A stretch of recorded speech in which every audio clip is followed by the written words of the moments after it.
तो आज हम लोग जो चैप्टर पढ़ने वाले हैं उसका नाम है सॉलिड स्टेट। पहले चैप्टर का टाइटल समझते हैं। ये चैप्टर नंबर 1 है। ये 3 से 5 मार्क्स का पूछता है। स्टेट का मतलब यहाँ पर फिजिकल स्टेट से ही है। फिजिकल स्टेट की बात करें तो हम लोग यहाँ पे कौन से स्टेट की, हमें पता है मैटर में 3 स्टेट होते हैं, सॉलिड, लिक्विड और गैस। तो हम लोग यहाँ पर सिर्फ सॉलिड की स्टडी करने वाले इस चैप्टर के अंदर।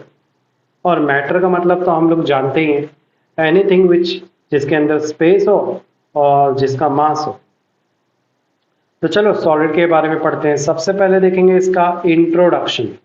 तो इंट्रोडक्शन में क्या लिखा है 1.1 में कि in solid the constituent particle. अब कॉन्स्टिट्यूएंट का मतलब होता है मेड ऑफ, पार्टिकल जो बने होते हैं। कौन से पार्टिकल की बात हो रही है सॉलिड में? या तो एटम्स होंगे, या तो सॉलिड आयंस होंगे, या molecule have definite arrangement. Definite का मतलब होता है fix arrangement and fix stationary position. Stationary मतलब वो अपनी पोजीशन पे ही रुके हुए हैं, यानी जो पार्टिकल्स होंगे सॉलिड वो अपनी जगह पे रहते हैं। मान लो ये सॉलिड, ये सॉलिड, तो ये अपनी जगह पे रहते हैं और आपस में इस तरह से जुड़े होते हैं। इस तरह से जुड़ाव को बोलते हैं इंटरमॉलिक्यूलर फोर्स, बॉन्ड बोलते हैं। और ये फोर्स की वजह से हर एक पार्टिकल, एटम्स आपस में जुड़ा होता है। फिक्स स्टेशनरी पोजीशन मतलब उनकी पोजीशन फिक्स होती है, due to which the intermolecular और inter atomic force are strong. Intermolecular की बात करेंगे तो समझ जाओ जिसमें दो या दो से ज्यादा एटम आते हैं।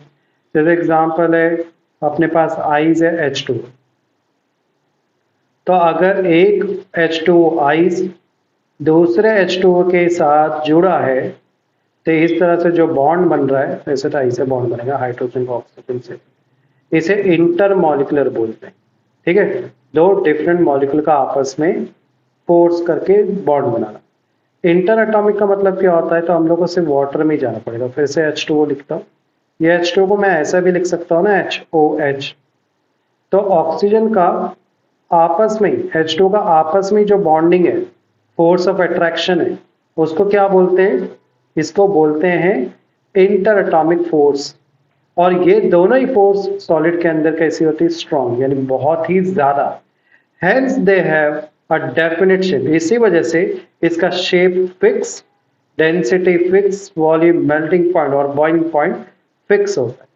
चलो इसके बारे में और डिटेल में पढ़ते हैं, ऐसे कौन से सॉलिड है। तो उसके लिए हम लोग को समझना पड़ेगा टाइप्स ऑफ सॉलिड को। 1.2 टेक्स्ट बुक का नंबर है।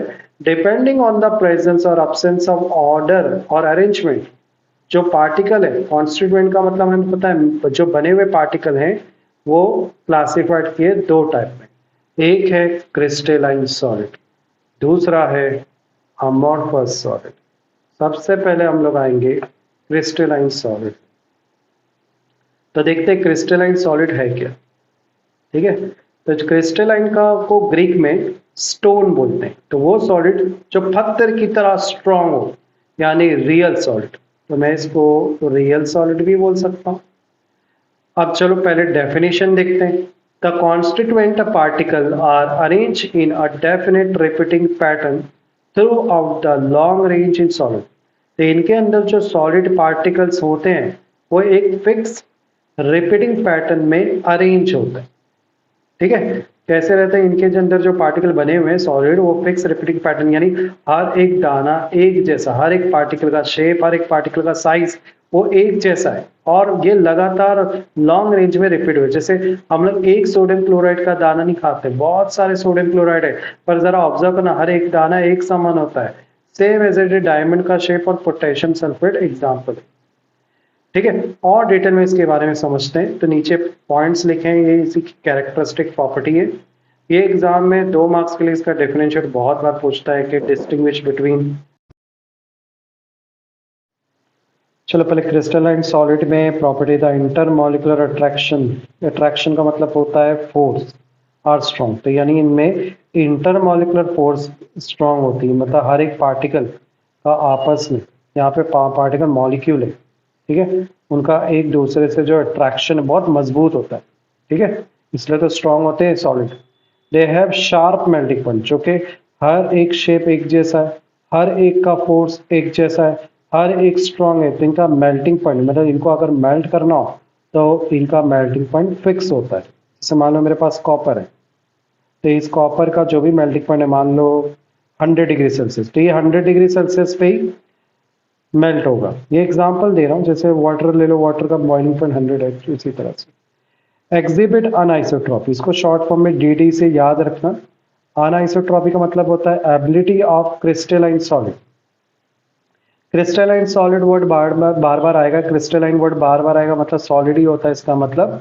To change the value of physical property, अब बोलेंगे इसकी फिजिकल प्रॉपर्टी बदलेगी, लाइक रिफ्रैक्टिव इंडेक्स, ये इसकी फिजिकल प्रॉपर्टी है।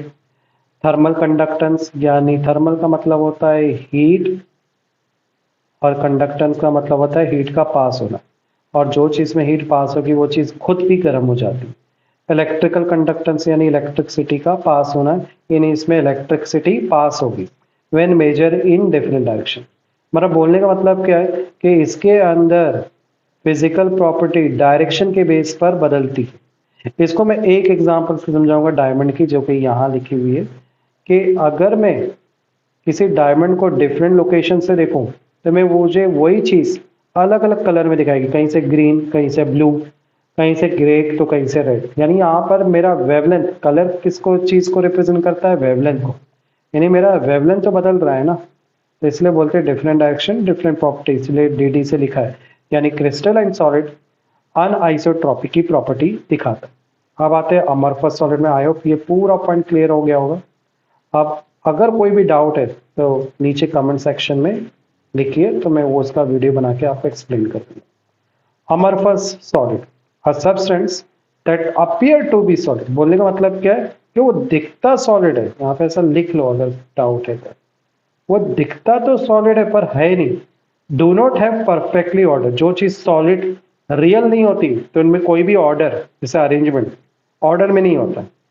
पार्टिकल जो बने हुए हैं वो प्रॉपर ऑर्डर में नहीं है, तो इसे क्या बोलते हैं, amorphous solid. They do not have regular arrangement of constant particle, इनमें जो पार्टिकल का अरेंजमेंट है वो फिक्स नहीं है, प्रॉपर अरेंजमेंट नहीं है। जैसे मान लो एक पार्टिकल बड़ा है तो दूसरा पार्टिकल छोटा है, तीसरा पार्टिकल एकदम नन्हा, नहीं, शेप एक जैसा नहीं है, ठीक है। अगर कोई चीज़ का शेप प्रॉपर नहीं होता है तो उनका मेल्टिंग पॉइंट भी प्रॉपर नहीं होता। They gradually melt with increase in temperature, जैसे जैसे आप टेम्परेचर बढ़ाओगे वो फटाफट मेल्ट हो जाएगा, and become less viscous and melt over a range of temperature. और लेस विस्कस, इसका गाढ़ापन कम होते जाता है। जो सॉलिड होते हैं ना इस तरह के, ये मेल्ट हो जाते हैं और इनका गाढ़ा, विस्कस मतलब इसका कितना फ्लूइड कितना थिक है, थिकनेस को बताता है। और ये डिटेल में नहीं बताऊंगा, डिटेल में तो इस पे फिजिक्स पे पूरा एक चैप्टर है। And melt over a range of temperature, और रेंज जैसे जैसे बढ़ाएंगे वैसा वैसा ये मेल्ट होता रहेगा। They are called super cooled liquid, super cool की लिक्विड की तरह। जैसे मान लो पुरानी बिल्डिंग का अगर तुमने कांच देखा होगा तो तुमने ऑब्जर्व किया होगा कि कांच के जो ऊपरी हिस्सा है और निचला हिस्सा है वो ज़्यादा थिक हो जाता है और ऊपर वाला हिस्सा पतला रहता है, यानी कांच फ्लो करता है, फ्लूइड की तरह फ्लो करता है। अब नेक्स्ट लिखा है दे आर आइसोट्रोपिक, आइसोट्रोपिक मतलब एस टी लिख दो। जैसे अनआइसोट्रॉपी था, अमorphous आइसोट्रॉपिक प्रॉपर्टी रखता है। The physical property do not change with change in direction, यानी डिफरेंट डायरेक्शन सेम प्रॉपर्टी, इसकी प्रॉपर्टी डिफरेंट डायरेक्शन में नहीं बदलती। इसमें एग्जांपल कांच की ले लो, आप कांच को कहीं से भी देखो आपको चीजें वैसी ही दिखाई देगी। When cut with sharp edge tool, they split into the pieces with an irregular surface. बोलते हैं कि अगर आपने इस तरह के सॉलिड को एक नाइफ से कट किया ना तो आप कैसा भी इसको कट कर दो, कोई सरफेस का फिक्स नहीं, टेढ़ा मेढ़ा कैसा भी कट जाएगा। एग्जाम्पल ग्लास, टार, टार का मतलब होता है डामर, ये जो रोड पे यूज करते हैं ना, गर्म करने पर आप इसको कैसा भी शेप दे सकते हैं। मेटेलिक ग्लास, जो मेटल के ग्लास बने होते हैं, ये सब एग्जाम्पल आएगी अमorphous में। और भी प्लास्टिक भी ले सकते हैं। यहाँ पे अनआइसोट्रॉपी का प्रॉपर्टी के बारे में बताया, मैं भूल गया, यहाँ दिख रहे हैं अनआइसोट्रॉपी बोला था ना, तो देखो यहाँ पे डिफरेंट डायरेक्शन डिफरेंट प्रॉपर्टी का एक अच्छी एग्जाम्पल से समझा है। इधर पे ये जो पार्ट है इसको रेड कलर को मान लो पॉजिटिव है, ये ब्लैक जो डॉट है वो नेगेटिव। तो तुम लोग देख सकते हो कि जब सीधा जा रहा है तो यहाँ पे पॉजिटिव पॉजिटिव साथ में मिल रहे हैं, इस लाइन को खींचा तो ब्लैक ब्लैक साथ में मिल रहे हैं, और डायगोनली खींच रहा हूँ तो रेड ब्लैक इस तरह से आपस में मीट हो रहे हैं। यानी हर एक डायरेक्शन में आपको एक चीज नहीं मिल रही है, अलग अलग डॉटेड सर्कल मिल रहे हैं। इसी वजह से इसको बोलते हैं आइसोट्रोपिक क्रिस्टल। ये इस तरह का बिहेवियर साइंटिस्ट लोग ने क्रिस्टलाइन सॉलिड में देखा था। ठीक है, तो यहाँ पर अपना हो गया अमorphous खत्म। आप और डिटेल में पढ़ेंगे हम लोग किसके बारे में, क्रिस्टलाइन सॉलिड के बारे में, जो कि यहाँ लिखा हुआ। सबसे पहला आता है आइसोमॉर्फिज्म। आइसोमॉर्फिज्म को मैं शॉर्ट में समझा देता हूँ। बोलते हैं कि दो या दो से ज्यादा सॉलिड सब्सटेंस है, ठीक है, एक ही सब्सटेंस है बट वो दो या दो से ज्यादा फॉर्म में पाया जा रहा है। सॉरी, आइसोमॉर्फिज्म व्हेन टू और more crystalline substance have same crystal structure. ये दो या दो से ज्यादा टाइप के सॉलिड है पर इनकी जो प्रॉपर्टी है वो एक जैसी, क्रिस्टल स्ट्रक्चर वो एक जैसे। एग्जांपल, एक हम लोग एटॉमिक रेशियो के बेस पे समझते हैं। जैसे यहाँ पे सोडियम फ्लोराइड है और मैग्नीशियम ऑक्साइड है। तो सोडियम में मेटल की बात करें तो यहाँ पर सोडियम और मैग्नीशियम दोनों का एटॉमिक नंबर एक ही है, एक ही मेटल की quantity. Fluorine negative charge, oxygen भी नेगेटिव चार्ज है, दोनों की भी क्वांटिटी कितनी है, 1 ही है। यानी यहाँ पर दोनों का जो रेशियो निकाल रहा हूँ तो दोनों का रेशियो कैसा आ रहा है, सेम। इसी तरह से नीचे के एग्जाम्पल में भी रेशियो निकाला गया है और नीचे। तो अगर रेशियो एटम के बेस पे सेम आ रहा है तो मैं बोल सकता हूँ दोनों सब्सटेंस आइसोमॉर्फिज्म, यानी दो डिफरेंट टाइप के सब्सटेंस तो है पर इनकी जो प्रॉपर्टी है वो एक जैसी। पॉलीमॉर्फिज्म मतलब एक सिंगल सब्सटेंस होगा पर एक से ज्यादा फॉर्म में पाया जाता है। तो सबके दिमाग में कार्बन ही आएगा, है ना। यहाँ पर कुछ एग्जाम्पल दी, calcite, aragonite are two form of calcium carbonate. तो कैल्शियम कार्बोनेट दो फॉर्म में पाया जाता है, एक है कैल्साइट और दूसरा आर्गोनाइट। लास्ट में आइसोट्रोपिया है जो कि रिपीट हुआ है, ये हमने ऑलरेडी ये वाला पढ़ अमorphous का जो ऑलरेडी हम पढ़ चुके हैं।